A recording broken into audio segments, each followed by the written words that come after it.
Okay, good morning, everyone. I'm really happy to be here in Krakow. I'm from San Francisco. So we have a lot to cover today, and I want to start off by doing a quick poll of the audience. How many people here know what the word epistemology means? Okay, a few people. How many people knew what it meant before you read my abstract? Okay, how many people are very skeptical about this talk? A few people. All right, well, let me tell you guys something. I was skeptical about zapykanka, but then I tried it, and it was delicious. So if you guys try out philosophy, you might find that you actually like it. So what I'll be talking about today are my own personal philosophies on software development.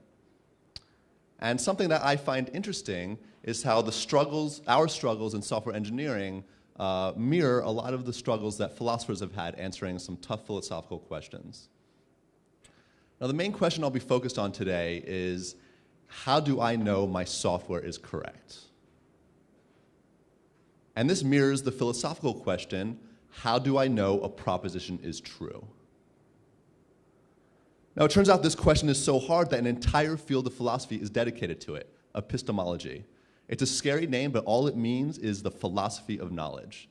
And epistemology is a series of attempts to answer this question, how do I know a proposition is true? So I want to give some previews to the answers to these questions. For how do I know my software is correct? The answer is you don't. And more than that, your code is wrong. And not just your code, but my code as well, and so is everyone else's. And for the question, how do I know a proposition is true? The answer to that one is you don't. And actually, true knowledge is unattainable. Except for the fact that zapykanka is delicious, but that's obvious. Now, don't get me wrong, I don't think this is bad at all. Right? Actually, quite the opposite. I actually think this makes life really interesting. And you should actually be grateful about this. Like, the fact that everyone's code is wrong means there's always something to fix. I mean, talk about job security. That's amazing. Now, a lot of people think that philosophy is bullshit. And those people are right. A lot of philosophy is bullshit. But that doesn't mean all philosophy is. A lot of philosophy is very valuable. All philosophy is a way of looking at the world. It's a mental model to process and make decisions. And when it comes to deciding what you should believe, I think it's worth a little thought. And actually, I think the world would be a much better place if people put more thought into when and why they have beliefs. Because then you become resilient to these things, fallacies. The reason fallacies have names is because they work. It turns out that humans are naturally terrible at reasoning. Each fallacy is basically a hack into your brain to make you believe something that you shouldn't believe. And just because we programmers deal with logic as a profession does not make us any more resilient to fallacies. We're just as susceptible. And if you read Hacker News for 5 minutes, you'll see what I mean. So I think that these dead white guys, these philosophers, have something to teach us. And it turns out that these lessons they have are extremely relevant to building software. So I made the claim before that your code is wrong. And you might be wondering what exactly I mean by that. And what I mean is that your code is literally wrong. I mean, the logic is incorrect. Now, maybe I'm being presumptuous, because after all, I don't know what your software does, I've never seen your code, and I've never even met you. But I'm going to stick to it. Your code is definitely wrong. This is just a fact of nature. It's impossible for your code to be completely correct. Now, let's say you persist in saying your code is correct. Then I can reasonably ask, why do you believe your code is correct?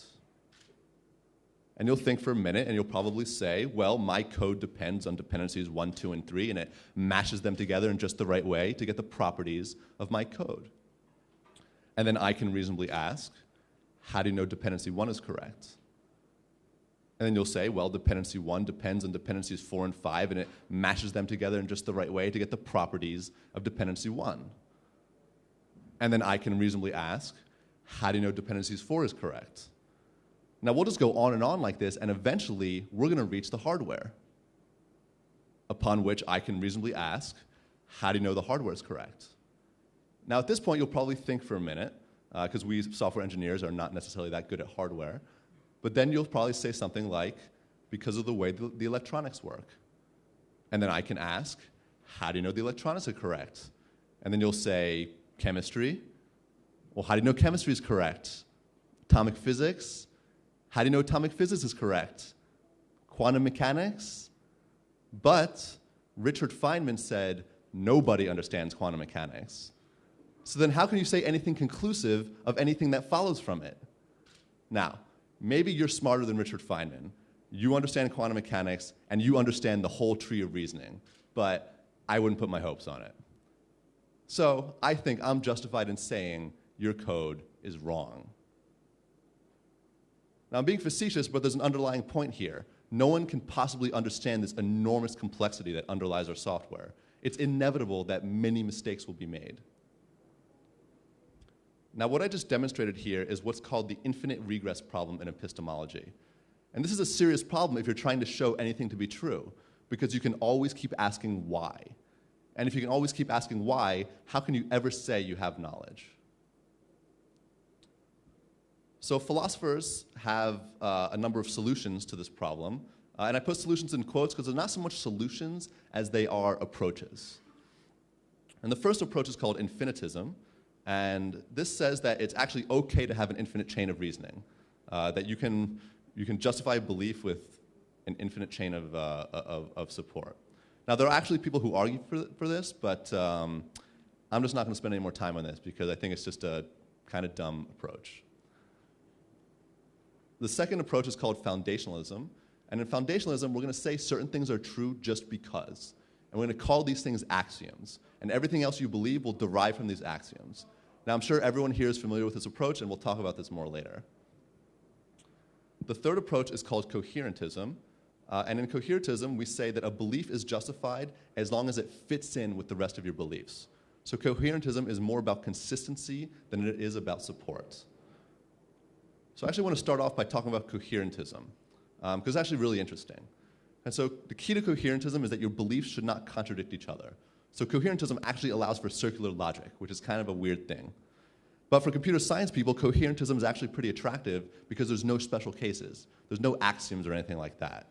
So this gives it a certain elegant simplicity. Now, of course, coherentism is a bit problematic because it allows two people to believe completely opposite things and be justified as long as it's consistent with the rest of their beliefs. So I can believe they speak French in Poland, even though I really shouldn't be able to justify that. Now, coherentism is problematic, but it's interesting, and we'll come back to it later, because this idea of consistency will be very, very important. So if we go back to foundationalism, foundationalism introduces the idea of axioms to solve the infinite regress problem. And what is actually allowed to be an axiom is a huge source of debate in the philosophy literature. But what I particularly want to talk about is one form of foundationalism called Cartesian foundationalism, which originates from this man, René Descartes. René Descartes, of course, is famous for saying cogito ergo sum, which means I think, therefore I am, which is actually a pretty clever argument when you dig into it. But that's not actually what he said. You see, this is a common misunderstanding. There's actually a typo in there.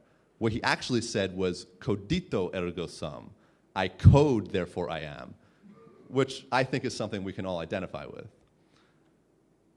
Now, in Cartesian foundationalism, you have a very limited set of axioms, and you acquire all knowledge through deduction from those axioms. Now, deduction is a very stringent form of reasoning, where your conclusions must directly follow from your premises. It's a very mathematical kind of reasoning. And this is in contrast to inductive reasoning, which, well, we'll get to that later. So Cartesian foundationalism is really the mental model that we use when we write code. Your axioms are the rules of your programming language, and your programs are deductions from those axioms. Deduction is the central mode of reasoning when we program. So like take this function, for example. You start with the rules of programming, with how integers work, how functions work, with how arithmetic works. And if you analyze this function, you can deduce that this function produces the nth Fibonacci number. Right? It's not the most straightforward deduction. You have to reason through the recursion and the base cases, but you can get there. Except it doesn't really produce the nth Fibonacci number. It produces the nth Fibonacci number up to the limits of the integer data type. So this function right here is a little more honest when it says it computes Fibonacci numbers. Now, I'm not saying this function is better, because it's obviously much slower than the previous function. I'm just pointing out that there are an enormous amount of hidden assumptions in the code we write. And this is one of the things that will limit how far deduction can really take you. Or take this program, for example. Simplest possible program, right? Surely we can't be mistaken about what this program will do. Well, what if you run this program and your machine's out of memory and has no swap space? Then the program will just crash. Or maybe by some incredible coincidence, a series of cosmic rays will flip bits on your computer in just the right way so that instead of printing out hello world, it instead prints out vitam sviat. Now, it's possible. That's the world we live in. Cosmic rays can flip bits in your computer. It happened to the Voyager spacecraft, and it caused major problems. Now, this may seem like a ridiculous example, but it's not. Weird things happen in production all the time, and it's your job as a software engineer to make sure things work anyway. Plus, let's face it, we're just not very good at deduction. All the software you've ever used of even the most minuscule complexity has had bugs in it, including the software you've written. So the evidence clearly shows we suck at deduction. And software breaks all the time in spectacular ways because someone messes up a deductive chain of reasoning. Sometimes it's a very simple deductive chain of reasoning. Sometimes someone confuses the metric system and the imperial system, and really bad things happen. Now, the reason deduction is hard is because our programs have to do so much stuff.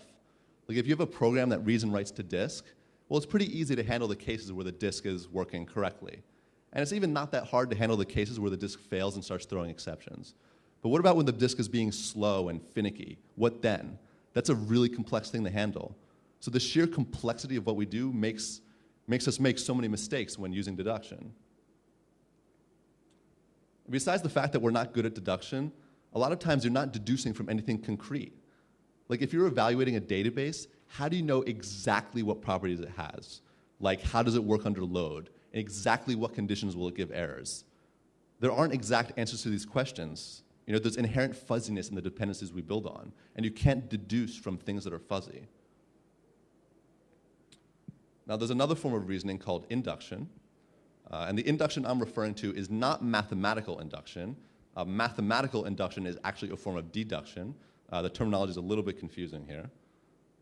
The induction I'm referring to is a form of informal reasoning that's essentially pattern recognition. You know, like the sun has risen every day in my life, therefore I know it will rise tomorrow. Now, of course, induction is flawed because one day the sun will not rise tomorrow, right? It's going to explode 5 billion years from now, right? And then that day, this function will fail for the first time ever, right? This function, which relies on inductive reasoning, will fail after 5 billion years of successful operation. So when you're doing something like evaluating a database, you're really using induction. You know, this database has worked for similar applications or similar workloads in the past, so I think it'll work for this case. Right? Induction is a useful form of reasoning, but it's not exact. It has this fuzziness to it. So I just want to give a quick side note about induction. This guy, David Hume, asked a really interesting question about induction. He asked, why is inductive reasoning valid? Now, this is a pretty hard question to answer because you can't just say induction works because it's worked in the past. That's just using induction to prove induction, and that's circular reasoning. This is called the problem of induction because it's not clear how you justify induction without using induction. Now, I don't really know the answer to this question. Some philosophers claim to have solved it, but I have personally found their solutions a little bit confusing. So I've been trying to paint a picture for you guys. That there's a lot of uncertainty and fuzziness in how we reason and how we build software, and that this is unavoidable. True knowledge seems to be incredibly difficult to achieve, like in life and in software. That infinite regress problem is really, really tough to crack. Now, there's another school of epistemology called skepticism, and skeptics say that you just can't have true knowledge. You can't know anything, your code is wrong, etc. And clearly, we've been heading in this direction. Now, you might ask, okay, let's say we're skeptical and we think there can't be true knowledge, then what then? Do we just give up? If you can't have true knowledge, you just give up on everything? And to answer that question, you have to step back for a second and ask, what are you really trying to accomplish? Like, what's your ultimate goal here? Right? And I would say true knowledge is never your ultimate goal. Right? In life, your goal is probably achieving some form of happiness. Right? So maybe for you guys in Poland, that means like eating pierogies and zapiekanka and listening to Chopin. And you don't need absolute knowledge for that. Knowledge is a tool that can help you get there. It's not a mandatory requirement. And the same is true of software. The goal of software is not to produce perfect code. It's to create value for your users. And you don't need perfect software to provide value. And that's a really good thing. So even though you can't say my software is correct, you can say my software is sometimes correct, and that's good enough. Now, of course, the less often your software messes up, the more valuable it will be to users. So the real question you should be asking is, how do you minimize imperfection? And this is a question we can make some progress on. We can't make progress on making perfect software, right? That's impossible. But we can make progress on this question. And this brings up another question of what does correctness even mean in this world of approximate correctness? So I want to explain this through an example. An example I'll use is a small feature in Storm called the report error method. So for those of you unfamiliar with Storm, Storm is a project that I'm responsible for. And Storm is a real-time computation system. It's like Hadoop, but for real-time processing. And on top of Storm, you run these infinite computations called topologies, as opposed to the fixed computations on Hadoop, which are called jobs. So to understand this example and some later examples, it's helpful to have an understanding of the very high-level architecture of a Storm cluster. So I'm just going to spend a minute going over this. So a Storm cluster looks like this. You have 3 classes of nodes in a Storm cluster. On the left, we have the master node. The master node plays a role similar to the Hadoop job tracker. The master node is where you submit topologies for execution, and the master node will distribute your code around the cluster and launch workers to run your topology. In the middle, you have a Zookeeper cluster. So Zookeeper is actually an open source Apache project. It's really good for coordinating clusters, and that's exactly what Storm uses it for, to coordinate the cluster of workers. And on the right, you have a set of worker nodes. Each worker node runs a daemon called the supervisor, and the supervisors will start and stop worker processes as dictated by Nimbus. And the supervisor communicates with Nimbus through Zookeeper. Okay, that's all you need to know about how Storm works. So what this report error method is it's a method in the Storm's API that developers can use, and you use it to show errors in the Storm UI. The idea is that if you catch some error in your computation and you want to be able to see it and visualize it later, you call the report error method and you can see it later. And the Storm UI is a central place a developer can look to see what's going on in a topology. And the idea is it's just a quick and easy way to see what's going wrong in your computations, because your computations are going on all around the cluster of machines. Now, the way the report error method works is it stores the error information in Zookeeper. And this is expected to be safe because errors are rare. But then the question is, what happens when a user deploys code like this? And in fact, when I was running the Storm cluster at Twitter, a user deployed code very similar to this. And what happens is that for every input tuple you're processing, a null pointer exception is thrown, and then that null pointer exception is caught, and the report error method is called. So report error is called a lot. And the effect of this is that the topology initiates a denial of service attack on Zookeeper, and the entire cluster goes down, and everyone's topologies are gone. And then I get yelled at a lot. So what happened here is there was a mismatch between how we expected that method to be used and how it was actually used in practice. Or to put it another way, the input space we designed for and the input space actually seen in production differed. We were receiving massively more invocations of that method than we expected, right? And we did not plan for that. So the way we solved this problem was to have the method throttle itself to avoid overloading Zookeeper. So any errors reported over the throttle rate would be logged locally, but not written to Zookeeper. And the effect of this is now the report error method works for a greater portion of the input space. It now works when it's being called at very high rates. So now the cluster is protected from someone abusing that method. So making better software is all about getting the designed and actual input spaces to overlap as much as possible. And so by implementing throttling, we made the software less wrong, right? We found something wrong with it and fixed it. So now it's less wrong than it was before. I don't know if it's perfect because I can't know that. All I know is it's less wrong than it was before. And so I'm sure you guys are now burning with the question, well, what's the epistemological foundation for this idea of minimizing wrongness? And I think we can all agree now that there is no such thing as perfect truth. There can only be approximations to truth. And the question is there a methodology you can use to make your approximations better? And here's the key. Instead of focusing on trying to prove things correct, instead focus on showing things to be incorrect. And then whatever's left is what you believe. So if you have 10 hypotheses, you try to falsify every hypothesis. And if you falsify 9 of them, and you can't falsify the last one is what your current belief of truth will be. This is a very different way of arriving at knowledge. And in fact, this methodology is the foundation of modern science. Science is all about successive approximations of truth, with each approximation getting closer and closer to the real truth. Science is an epistemology as much as it is anything else. Like, take Newton's laws of motion, for example. Are Newton's laws of motion correct? No, they're incorrect. And this was actually known for a long time because Newton's laws were unable to explain some irregularities in the orbit of Mercury.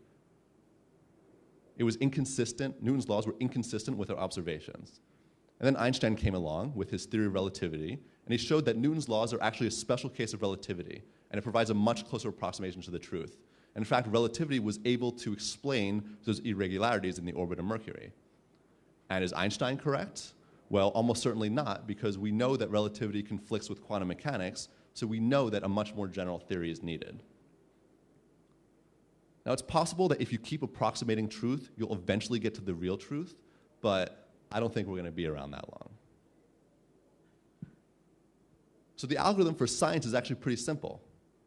You make observations, then you find theories that are consistent with those observations, and then you falsify your theories by making more observations. If you rinse and repeat this algorithm, you'll become less wrong over time. And the key is that the truth is whatever you can't falsify, right? And by following this approach, your theory should be less wrong over time. Now, this approach is actually a mixture of foundationalism and coherentism. What it takes from coherentism is that crucial notion of consistency. You believe that which is consistent with your observations. But unlike coherentism, some of your beliefs are grounded in reality, and those are your observations. And that's where foundationalism comes in. Your observations are the foundation for the rest of your beliefs. But those observations aren't axioms per se, because you recognize that your observations and beliefs are fallible, and you constantly seek to disprove your existing beliefs so as to find a better approximation. And this epistemology is called empiricism. And this guy, John Locke, is one of the key philosophers behind modern empiricism. And in a moment, we'll see how you apply empiricism to software. I think a good way to visualize empiricism is to think of your observations as points on a graph. And then your theory is statistical regression on that graph, where you're trying to find the curve that best fits those points. And the curve is your theory. Now, as you collect more observations, your theory might break, because now it fails to explain all the observations. So you adjust the theory to compensate, and now it fits all the observations. Now, the more observations you have, the more confident you are in your theory, because you know it now has greater explanatory power.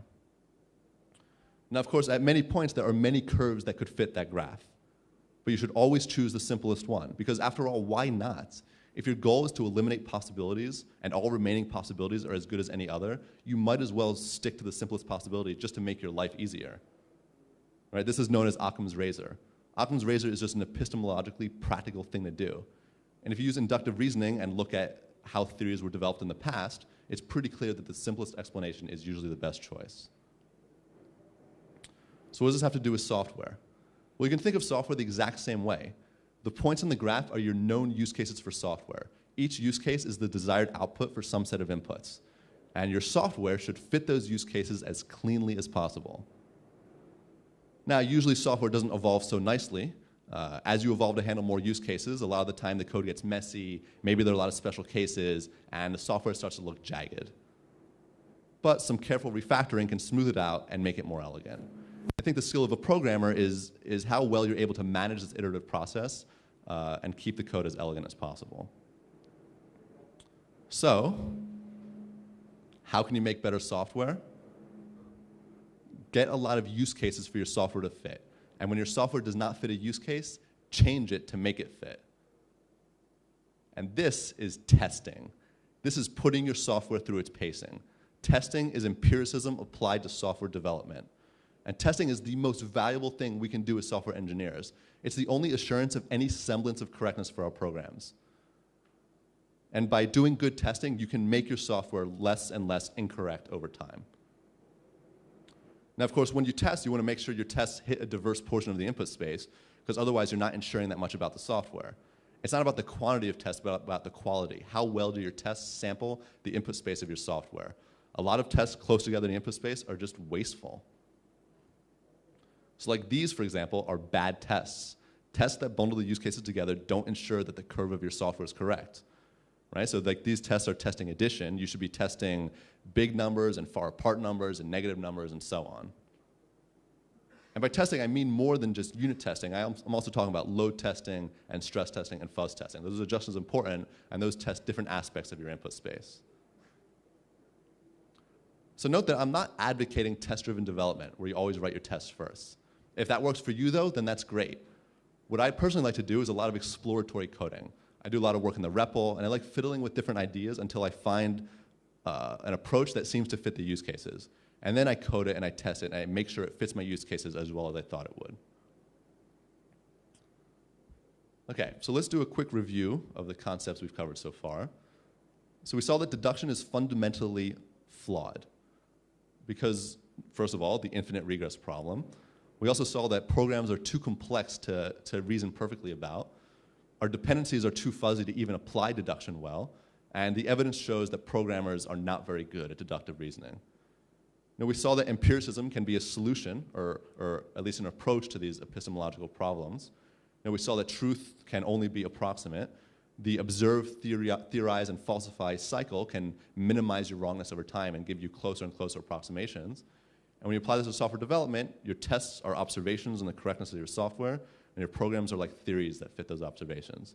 And you can make your programs less wrong by doing more testing. So the million-dollar question here really is, does any of this stuff matter? Does taking a skeptical view towards software and accepting that your code is wrong and embracing the empirical approach enable you to do something differently than you were doing before? Because after all, this knowledge is only useful if you can do something actionable with it. And I would say the answer to this is a resounding yes. When you embrace your code is wrong, you can design much better software. And I want to explain this by making a few non-software analogies. And I want to start with rockets. So rocket engineering follows the same principles that I've been talking about. You design something, you test it, you remove the flaws, and you rinse and repeat. And you do this long enough, and eventually you should make a rocket that has a high probability of getting to orbit. And of course, over time, the flaws get harder and harder to fix, because naturally you start with the low-hanging fruit, and then it gets more and more expensive to fix the flaws and make your rocket less wrong. And given the stresses these things are exposed to, it becomes extremely expensive to make your components be almost perfect.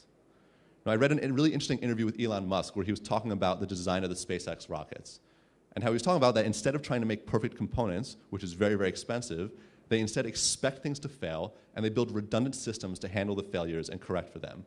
So rather than aim for perfection, they implement fault tolerance and redundancy to increase the probability of success. And this is cheaper than trying to get the individual components to be that high quality. Or take another good example, how humans walk. Turns out our bodies do not know how to walk perfectly. Sometimes you stumble and fall. Every step you take is probabilistic. You never know when you'll step on something slippery or shaky or when something will hit you and knock you off balance. So when your walking algorithm fails, you don't just fall down and die. You have redundant algorithms that handle the failure scenarios. You'll grasp for something to hold on to, or you'll stumble to try find your footing. Or in the worst case, you brace yourself to minimize the damage of falling. Our bodies expect to fail, and we address the failure scenarios with different redundant algorithms. And you can apply these exact same ideas to software design. As you get closer and closer to having perfect code, when it comes time to fix those problems, you start getting in the realm of really hard to understand things. Things like garbage collection, latency variance, timeouts, and uncorrelated failures. So rather than try to achieve perfect components, which gets more and more expensive, instead, just expect your software to fail and handle the failure scenarios. It's a much cheaper way to become less wrong. So let me give an example of this, an example of what you can achieve when you apply these principles. So what I want to talk about is a problem that I saw in Hadoop's design and fixed when I created Storm. Now, Hadoop has gotten better since then, so not everything I'm going to say is still true, but this was certainly the case when I was designing Storm. So Hadoop has a job tracker that manages running jobs, and to do this, the job tracker keeps a bunch of state in memory. The problem was that if the job tracker dies, all the jobs would die. And this really sucks when you've been waiting 30 hours for a job to complete. Now, there are all sorts of things that could cause the job tracker to crash. I remember there was one case that was particularly aggravating, which is when you submitted a job with too big of a configuration, the job tracker would out of memory and crash. Because internally, the job tracker, for some reason, was copying your configuration like 100 times, and it was very easy for it to run out of memory. Now, of course, we've already established your code is wrong, so your processes will crash. It's unreasonable to think your processes will run forever. There's some bug in there that will make your processes crash under certain conditions. So rather than try to make that less likely, just accept it and make the system work anyway. So when I was designing Storm, I designed it so that Storm's daemons would be process fault tolerant. And what I mean by this is that a process can die and restart and have no effect on running topologies.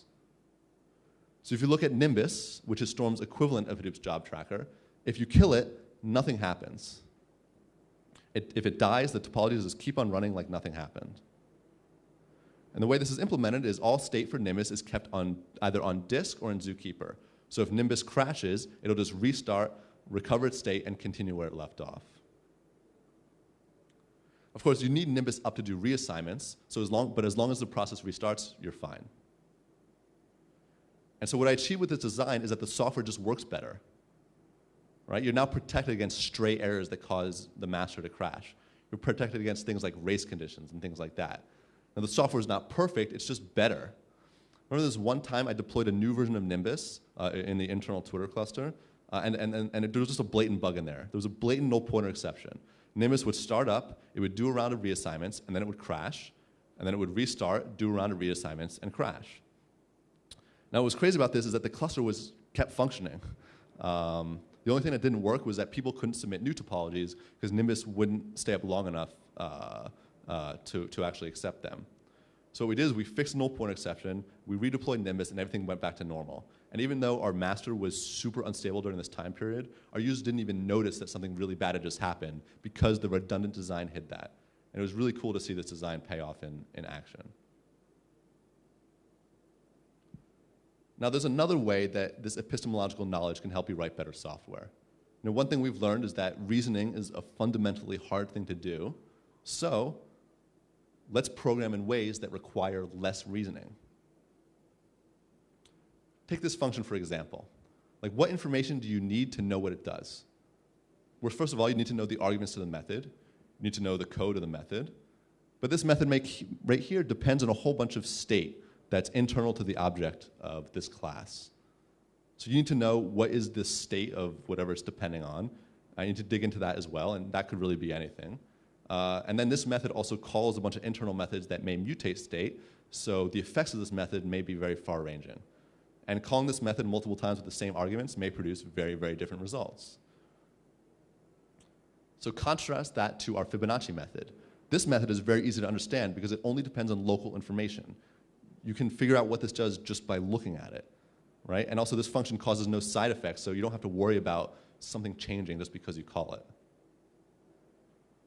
So this Fibonacci function is called a pure function. It's a function that only depends on local information and has no side effects. Pure functions are obviously much easier to reason about than functions that do mutation and depend on state and things like that. The other thing that's pretty clear is that mutability is hard to reason about, or it's at least harder to reason about than things that don't do mutable things. Right? When you do mutations, like if you mutate an object, that may trigger a tree of mutations on the entire object graph that can go arbitrarily far, and it's hard to reason about the full implications of that function. Right? Calling one method may change the behavior of another method. Right? There's lots of interconnections, and it's not that easy to reason about that. So it seems that programs are easier to reason about if you minimize mutability and maximize immutability. And these two ideas of pure functions and immutability are the basis of functional programming. Programs written with pure functions and immutability really are a lot easier to reason about. Now, of course, to actually program in this style, you have to learn to structure your programs differently. You're not just going to write programs the same way you write object-oriented programs, right? So it is a learning process. But once you have enough practice, structuring programs in this way becomes second nature. It's not harder, it's just something you have to learn. But it's absolutely worth doing. I'm a huge fan of a programming language called Clojure. I do almost all my programming in it, and in fact, Storm is actually mostly written in Clojure. The cool thing about Clojure is it embraces these ideas at its core. It embraces pure functions and immutability, and the entire standard library of Clojure embraces this. And of course, you still need state, so obviously programs are stateful. So Clojure provides explicit controlled means to manage that state. And the default way of managing state is thread safe by default, which is also much easier to reason about. You might be wondering, one thing that I think confuses people a lot with functional programming is, like, how do you do things like add an element to a list? And the way it works in a programming like Clojure is that when you call the function that adds an element to the list, it actually just returns you a brand new list that has a new element in it. It does not change the list that you passed in. And so this seems like it might be expensive, right? Because is it copying the entire list every time you want to add an element to it? Well, it turns out there's all this good research, so you don't have to do that. Language like Clojure has these things called persistent data structures, where instead of copying the list, the new list actually shares state with the old list. So it's very efficient, and you get both immutability and performance, and it makes it much easier to reason about your programs. And I can tell you from personal experience that embracing these functional programming techniques makes it vastly easier to reason about your programs, and it makes mistakes much, much less likely. So I want to end on one final philosophical dilemma. Now, we saw that skeptics say that you can't believe any argument because of the infinite regress problem. But what I just said is an argument for skepticism. So surely you must be skeptical about the argument for skepticism. So maybe the argument for skepticism is wrong. And so maybe everything I've said is wrong. And maybe, just maybe, it is possible to create perfect software. Thank you guys very much.